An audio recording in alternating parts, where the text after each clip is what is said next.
There was a man's watch in our freezer. Let that sink in. Not on the counter. Not by the sink. In the freezer. Wedged between a bag of frozen mango and a box of garlic knots I'd been saving since New Year's. It was silver. Fancy. The kind with a little skeleton gear thing ticking in the middle. Not mine. Definitely not mine. I wear one of those rubbery sports watches I bought for $20 at the gas station. I found it while digging for ice cream at 2 a.m. because I couldn't sleep. She had gotten home 2 hours earlier from her mandatory corporate party, barely mumbled a good night, and went straight to bed wearing makeup, which she never does. Red lipstick still perfect. Like she hadn't even eaten or drank a thing. Like she was in a rush. Or hiding something. And now I'm standing in my boxers, staring at a stranger's watch on top of my frozen mango like it's some cursed artifact. I don't know what's worse, the fact that it's here, or the fact that part of me is actually relieved. Relieved that there's finally something tangible. Something I can point to and say, see? I'm not crazy. Because lately, she's been different. Not cruel. Not distant. Just off. Like she's rehearsing her lines around me. Like she's living in 2 versions of herself, and I only get the watered-down version. So I took the watch, wrapped it in a paper towel, and shoved it in the bottom drawer of my desk. That's where I hide the things I'm too afraid to confront. The worst part? I didn't even ask her about it. Because I already know. Something happened at that party. And tomorrow, I'm going to pretend I never opened the freezer. I barely slept that night. I laid there, staring at the ceiling fan, counting each slow rotation like it might distract me from the storm of questions ripping through my head. But nothing drowned out the image of that watch, the way it glinted under the freezer light, just lying there like it belonged. I tried to rationalize. Maybe it was her coworkers? Maybe someone played a prank? But who the hell pranks someone by stuffing a $1,000 timepiece next to frozen vegetables? And why in our freezer? By the time the sun bled through the curtains, I'd already convinced myself to say something. Something subtle. Casual. I wouldn't accuse her. No, that wasn't me. I wasn't bold like that. I was the guy who let his wife take the last slice of pizza even though I hadn't eaten all day. I was the guy who said, it's fine, even when it definitely wasn't. But this time I needed answers. She walked into the kitchen in her robe, hair still in that perfect bun from last night. No makeup, no jewelry, no sign of the woman who had come home in a day's hours earlier. She opened the fridge like nothing was wrong, like we were just another couple on another quiet morning. I watched her pour oat milk into a glass like it was the most fascinating thing on earth. My voice cracked when I finally asked, "Did you have fun last night?" She didn't look up. It was fine. Long lot of small talk. You know how it is. No, I didn't know how it was. I've never been to a party where I come home and accidentally leave another man's luxury watch in the freezer. So, anyone lose anything at the party? I tried to sound breezy, like I wasn't on the verge of passing out. She finally looked at me. Not suspiciously, not nervously. Just blankly. What do you mean? Like, I don't know. Something valuable? She blinked. Tilted her head. No? Why? And there it was again. That pause before she answers. That flicker in her eyes like she's recalculating her script. My stomach turned. I nodded like I believed her, but something in me twisted. She went upstairs to shower, humming again. That same damn melody she hummed the night before. I tried to place it. It wasn't a tune I recognized. Not a commercial jingle or pop song. It was slow, eerie, almost hypnotic. And she hummed it like it was stuck in her bones. While the water ran, I tiptoed back to my desk, pulled the drawer open. The watch was still there. But this time, I noticed something else. There were initials engraved on the underside, D.M. I didn't know anyone in her life with those initials. Not her boss, not her coworkers, not even her college friends. And that's when I realized, she never told me the name of the new guy who joined her department last week. The one she mentioned once, briefly, in passing, with a weird smile and a flushed face. I searched her phone that afternoon while she napped on the couch. There was no DM in her contacts, but in her recently deleted photos, buried under screenshots of Pinterest recipes and memes, there was one picture that stopped my heart cold. A mirror selfie, taken in what looked like a hotel bathroom.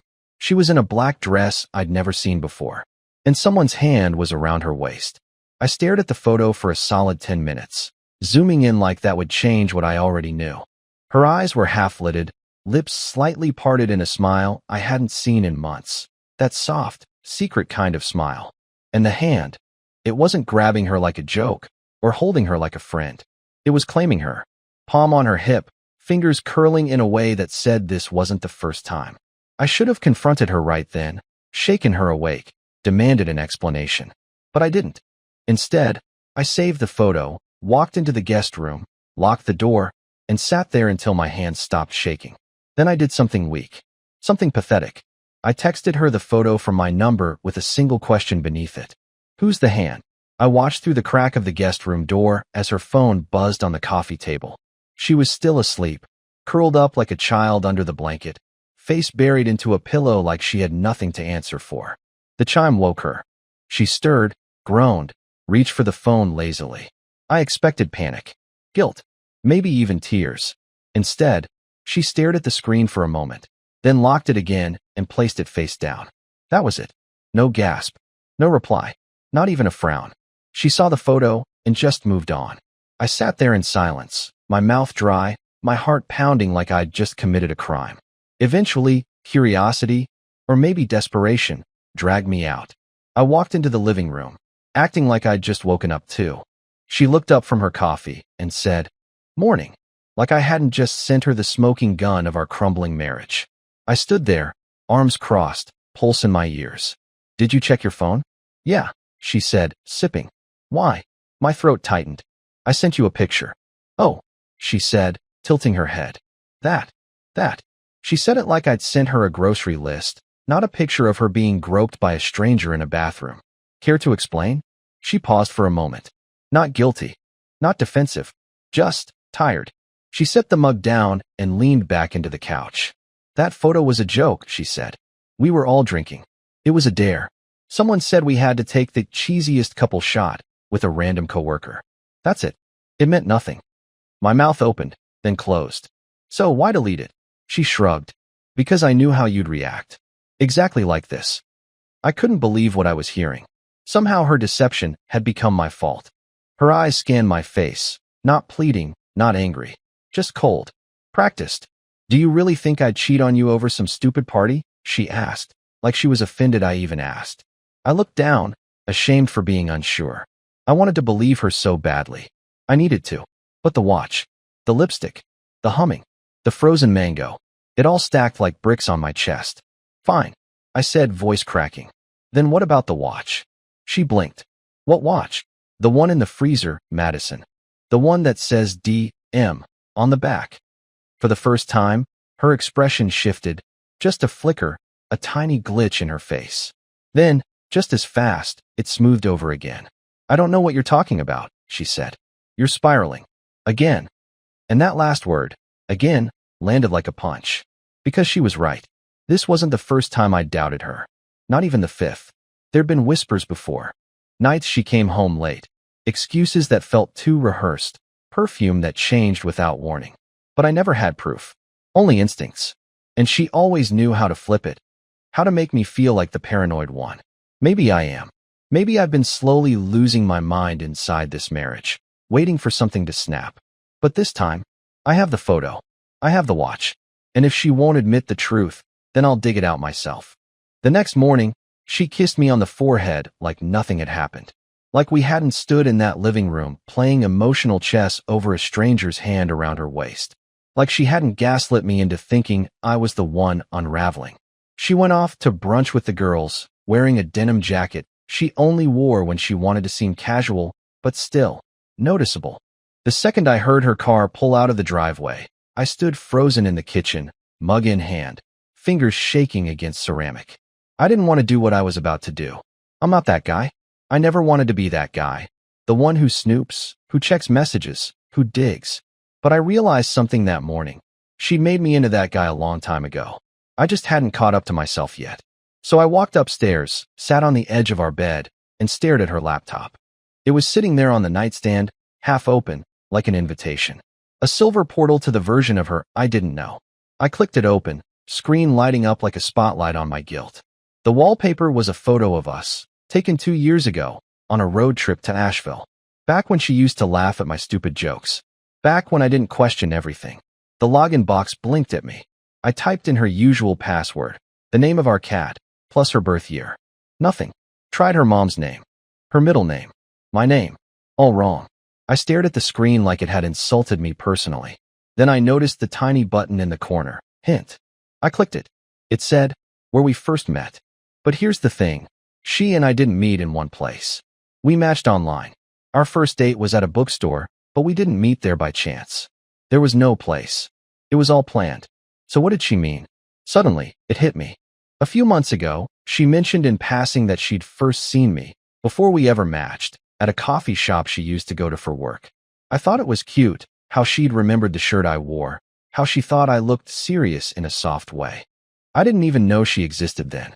I typed the name of the shop. All lowercase. No spaces. Access granted. My heart skipped. And then, a loading bar. The desktop booted up. Folders everywhere. Project work, PDFs, screenshots, vacations. But one folder stood out. It was buried 3 subfolders deep, inside a directory labeled Archives, under a subfolder named Q4 Expenses. As if it were hiding in plain sight. The folder was called Caleb. We don't know any Caleb. Inside were hundreds of messages. Screenshots of text conversations. Hotel confirmations. Even photos. Some were innocent. Coffee cups, blurry street shots, smiles from across tables. Others were not. But what froze my blood wasn't the content. It was the timeline. It started 5 months ago, but it hadn't stopped. The most recent message was from this morning. A simple photo of a plate of waffles and a caption that read, "Wish you were eating these with me instead." My stomach turned. I clicked to see the timestamp. 8:42 a.m. She had sent it while sitting across from her friends at brunch. While smiling. While wearing that denim jacket. While I was sitting at home convincing myself I was crazy. And then, the final blow. An unread draft, clearly typed and never sent. Sitting there in the message app, blinking like it was waiting for me. I'll tell him soon. I promise. He's starting to suspect. Last night was close. Last night. Me. The photo. The watch. She knew. She knew I knew. But she still kissed me on the forehead this morning like I was some sweet little idiot who didn't have the guts to dig deeper. She was right. Until now. I didn't scream. I didn't call her.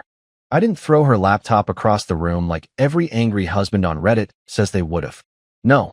I just sat there, staring at that draft message, the cursor blinking like it was tapping on my forehead, reminding me I was the last to know. Again. It was almost impressive how flawlessly she'd lived 2 lives. The careful timing. The different passwords. The well-placed lies disguised as forgettable details. I'll be home late. We're doing after drinks. I need to head into the office Saturday. Something broke in QA. I might not have service there. It's kind of out in the woods. That one hit me hardest. I used to worry when she didn't text back. Like physically ache. I'd sit there staring at my phone, refreshing her messages, praying she wasn't in a ditch or mugged or worse. But now I realize she was just busy. Busy drinking mimosas with Caleb or tangled in some hotel sheet pretending we never existed. I closed the laptop gently. Too gently.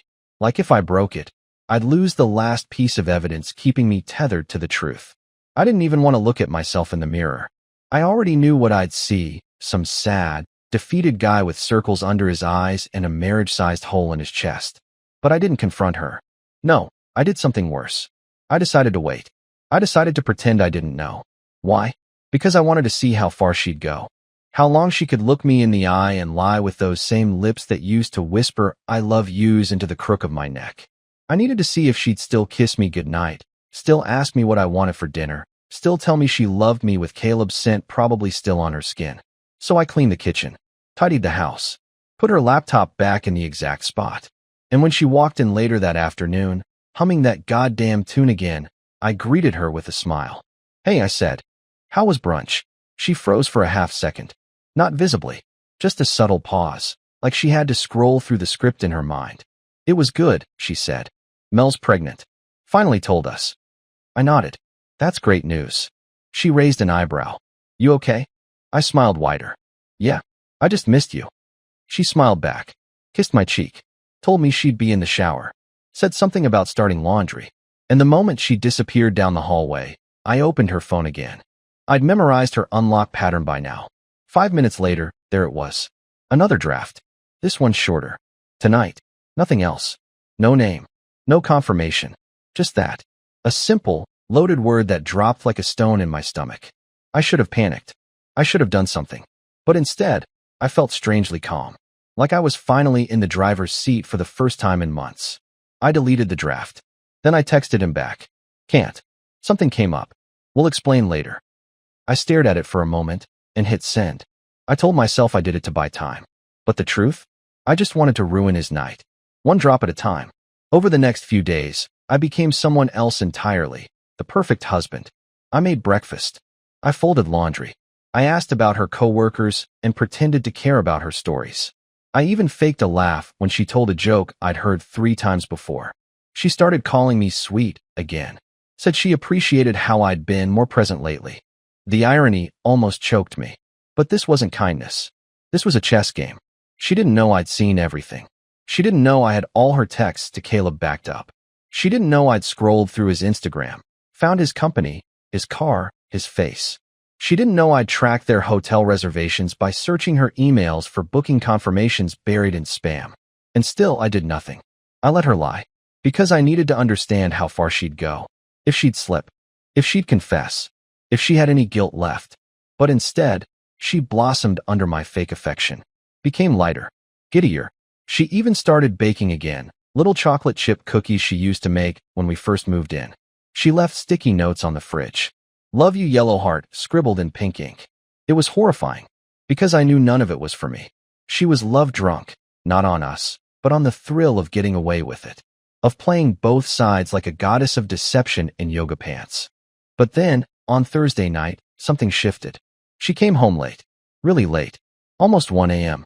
I was sitting on the couch in the dark, pretending to doze off with a blanket over me, watching the hallway through half-lidded eyes. She tiptoed in like a teenager. Quiet. Cautious, holding her heels in her hand. I heard her pause when she noticed me. She stood there for a moment, breathing shallow, waiting to see if I'd stir. I didn't. And then, she crept into the kitchen. I listened to the fridge open. Plastic wrap.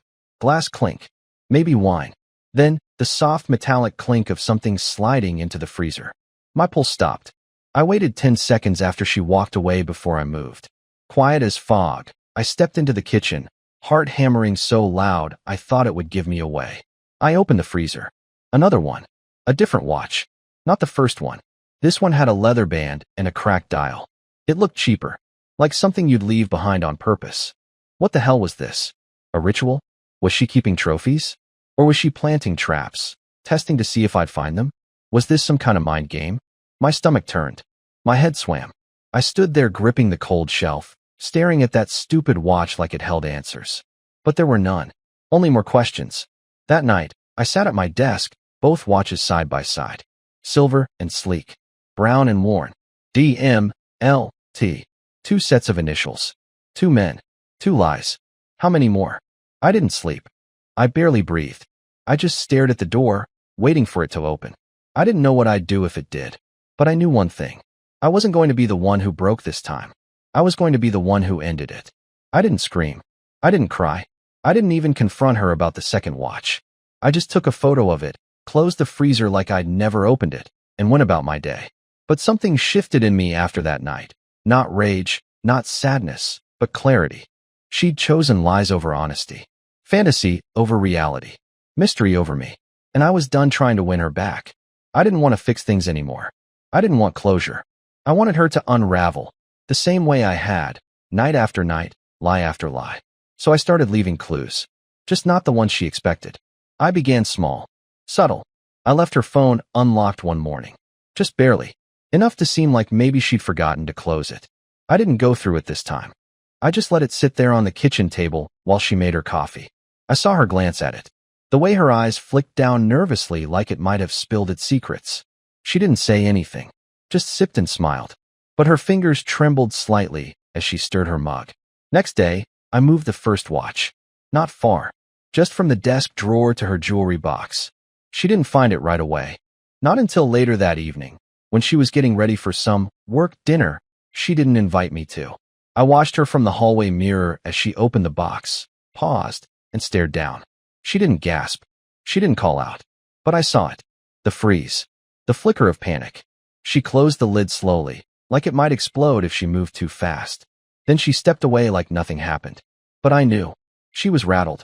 The day after that, I opened her laptop and changed her desktop wallpaper. Just a plain black screen with one sentence in white text. Does he know? No sender. No signature. Just the question. She booted it up during breakfast while I was right there, reading the paper. I watched her face the second the screen lit up. She didn't scream. She didn't speak. She just shut the lid. She stared at me for a long time after that, but said nothing. I smiled gently, like a clueless fool. That night, I found her sitting on the edge of the bed, phone in hand, texting someone, but quickly deleting the messages after typing them. Like she couldn't figure out what to say, who to trust, what to believe. Good. Let her feel the doubt for once. Let her wonder if I was the one cheating, or if I'd finally grown a spine, or if the whole house was watching her, tracking her, judging her. She started hesitating before she left the house, fixing her hair twice, rechecking her pockets, looking over her shoulder more. She'd pause at the front door like she forgot something, then come back in, check the bedroom, the desk, the mirror. I said nothing, just smiled. And then, yesterday, I made my first real move. I mailed something. An envelope. Unmarked. No return address. Inside, one photo. A printout of that hotel bathroom selfie. The one with the hand around her waist. I mailed it to her office. Not to her. To her boss. I don't know if he'll see it. I don't even know if he'll care. But it wasn't about that. It was about her checking the mailroom and seeing that envelope. It was about the fire I knew it would light in her chest. The panic. The spiral. The desperate flurry of questions. Who sent it? Who knows? What comes next? She came home tonight quiet. Too quiet. She kissed me, again, on the forehead, and said she had a headache. Said she was going to bed early. I nodded. Need anything? I asked. She shook her head. Everything okay at work? A pause. She looked me in the eye, and for the first time in weeks, I saw fear. Yeah, just a weird day. I smiled gently.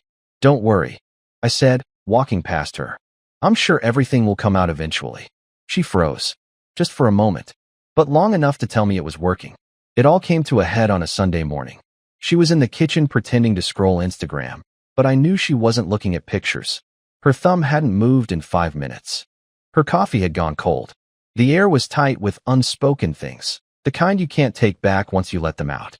I set down my own mug, cleared my throat. We should talk. Her eyes met mine, wide and glassy. No games. No faking. Just scared. Not of me. Of what I knew. Of how much. Okay, she said. Just that. No fight. No excuses. So we sat on the couch, and I did something I hadn't done in months, maybe years. I told the truth. I told her about the watch. Both of them. The photos. The texts. The fake wallpaper. The deleted messages I recovered. The envelope I sent. I told her I knew about Caleb. And Logan. And maybe whoever else was hiding behind a pair of initials and a private WhatsApp thread. She didn't interrupt.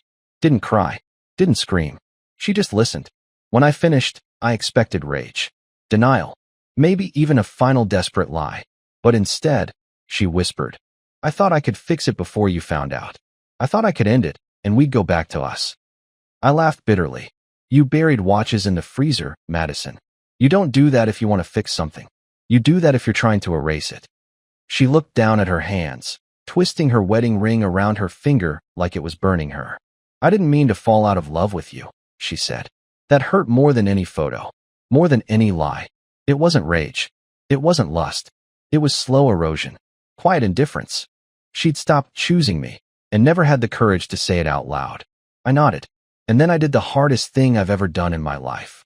I let her go. No revenge. No blow up. No shouting match to make her cry. Just release. I stood up, walked to the bedroom, and began packing a bag. Not to punish her.